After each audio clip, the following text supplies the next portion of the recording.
Harry's Wife, Part 103.2, Mirroring William and Kate. Hello, I'm H.G. Tudor. I've explained previously why narcissists mirror. It's part of the character trait acquisition, and it essentially serves two purposes.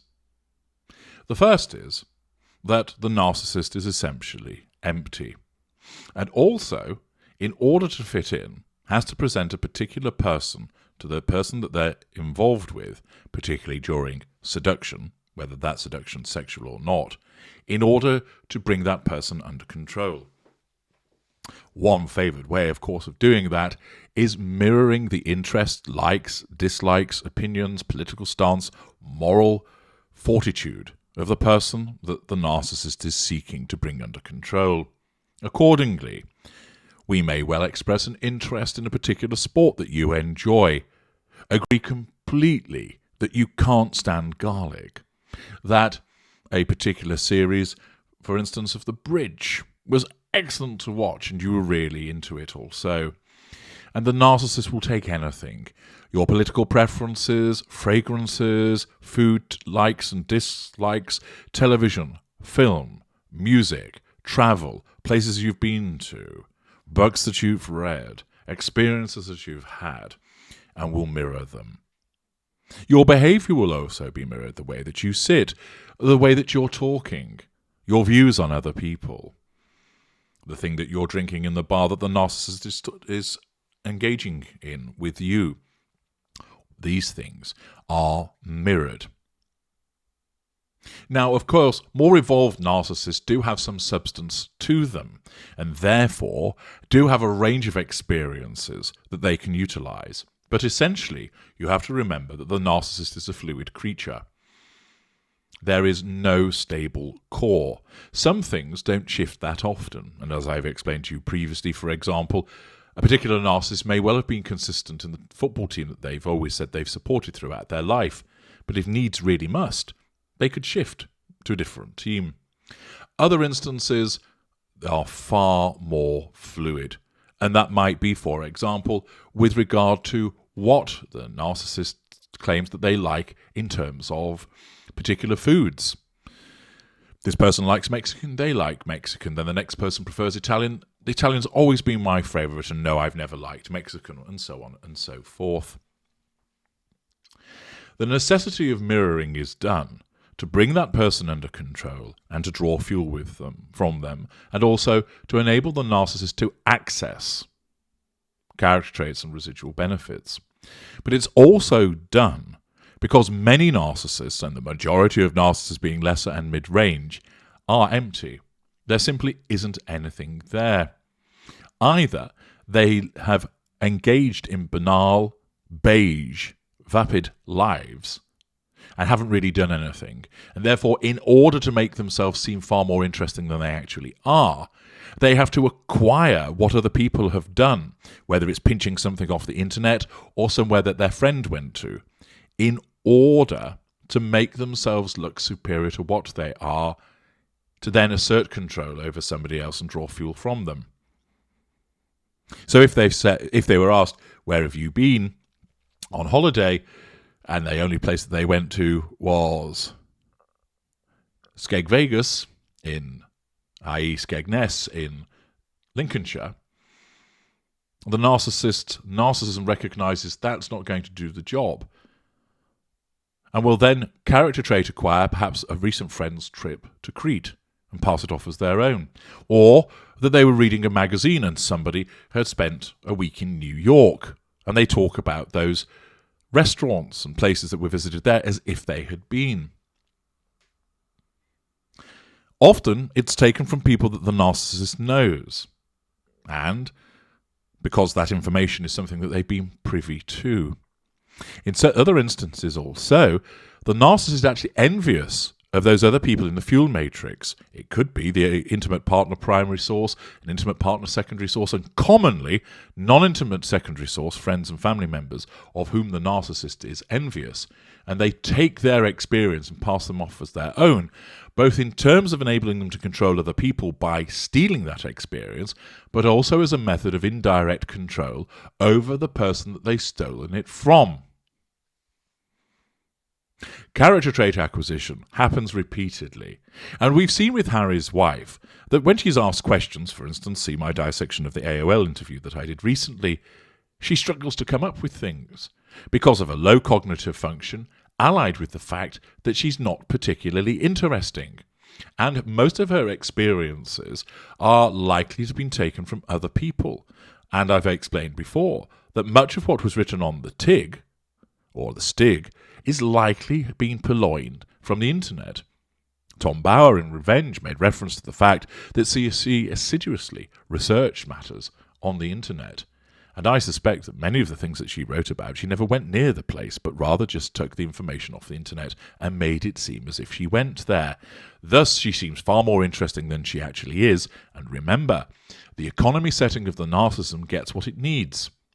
Why travel all the way to Florence, in Italy, Firenze, when you can just get somebody else's experience off the internet and make it your own?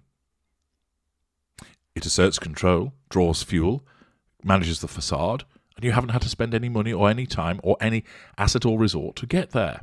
And therefore, or resource I should have said, and therefore the narcissist gets what he or she needs with the minimum of investment, which is music to the ears of the narcissism.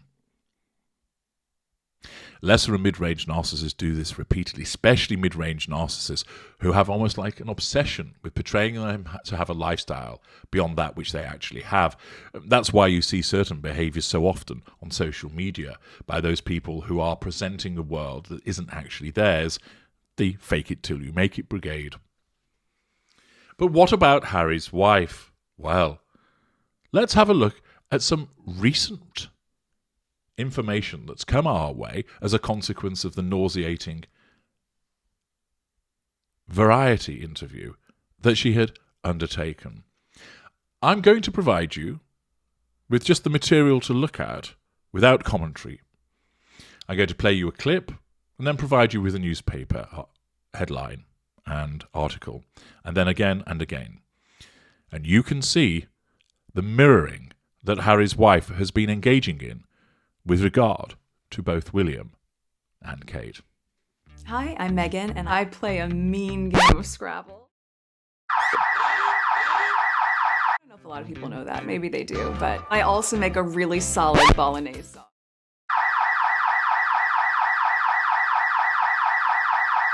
He's loved Octonauts for a really long time. It's amazing.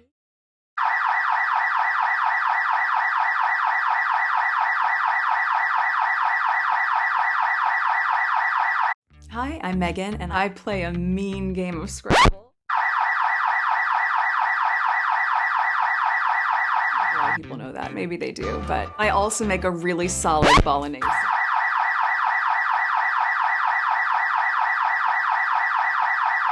He's loved Octonauts for a really long time.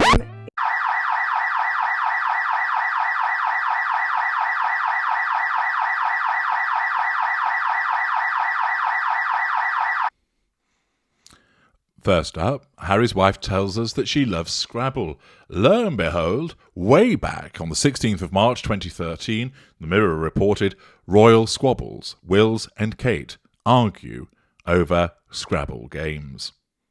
Now, of course, it might be the case that Harry's wife does play Scrabble anyway. But given the fact that A, she is a narcissist, B, narcissists regularly mirror, and C, her focus on the one that got away and the nemesis, it all stacks up that she's more than likely acquired the character traits of Wills and Kate and their Scrabble playing, and therefore mentions it. She then moves on, of course, to talk about the fact that she makes a solid bolognese sauce. Lo and behold, the Independent reported, or rather, the Daily Mail reported, back on the 31st of October 2020, Prince William's bolognese sauce. Duke of Cambridge shares recipe for classic Italian dish he used to impress Kate Middleton while at university for homelessness charity cookbook. Prince William has shared the recipe for his homemade bolognese sauce for a new charity cookbook. The Duke of Cambridge, then 38, revealed his take on the classic Italian dish and a taste of home, which includes 120 meals from the UK's top chefs and celebrities to mark the 40th anniversary of homelessness charity The Passage. Last year, the Duchess of Cambridge, as she was then, also 38 as she was then, confessed that bolognese sauce was one of William's speciality dishes, and that he tried to woo her with his cooking skills while they were at University of St Andrews in Scotland together. Speaking to Mary Berry on a Berry Royal Christmas, the mother of three said, "In university days he used to cook all sorts of meals. I think that's when he was trying to impress me. Things like bolognese sauce." And then we find from The Independent, Prince William reveals Prince George's favourite films. This was done back on the 17th of October 2017. And the Duke of Cambridge, as he then was quoted as saying, he quite likes Lion King, William said, adding, "We've watched that a few times." He continued, "We've watched Octonauts several times." He has watched some Lego movies as well. Now, of course, Scrabble, Spag Bol, and Octonauts are not particularly niche matters. And they are things that many people would like. But isn't it interesting that it just so happens to be three things that Harry's wife has introduced in the Variety Sugar Fest, but also happen to be three things connected with William and Kate, her in-laws. The fact is, knowing that she is a narcissist, she's mirroring them. Now, some of you may be asking the question, is she doing this deliberately to needle them? The short answer to that is no. What happens is she's asked about what she does, and because she has nothing of interest to actually say, her narcissism scrambles about thinking, what can we say to make us look more interesting? And because she has looked at their lives and what they do, and because they pop into her mind repeatedly, by virtue of Kate being the nemesis and William being the one she wanted but got away, it plucks from their life aspects of their activities and she passes them off as her own. She's not thinking, do you know what I'll do? I'll introduce these things because that'll wind them up. It's simply done in that moment to make herself look like interesting, down-to-earth and relatable. And because she isn't, she needs to acquire those things from other people. Remember, she talks about being a foodie, so why not choose something that's a little bit more ostentatious than Spag Bol? The point is, the purpose of the Variety interview was to make her seem more down-to-earth, likeable and relatable. That's the latest manifestation of this chameleon.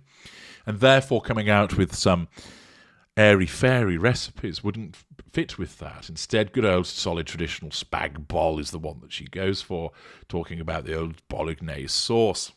And the fact is, she isn't doing it to try and needle the Prince and Princess of Wales, as many might think, but it's quite simply because her narcissism gropes around for something to make her seem relatable. She steals those character traits from people that she knows, Kate and William, and passes them off in this interview in order to control the interviewer and also the people that she anticipates are viewing it, to make it seem like she has this facade of down-to-earthness and relatability. And that's why it's done. Another aspect of her narcissism writ large. I'm H.G. Tudor. Thank you for watching.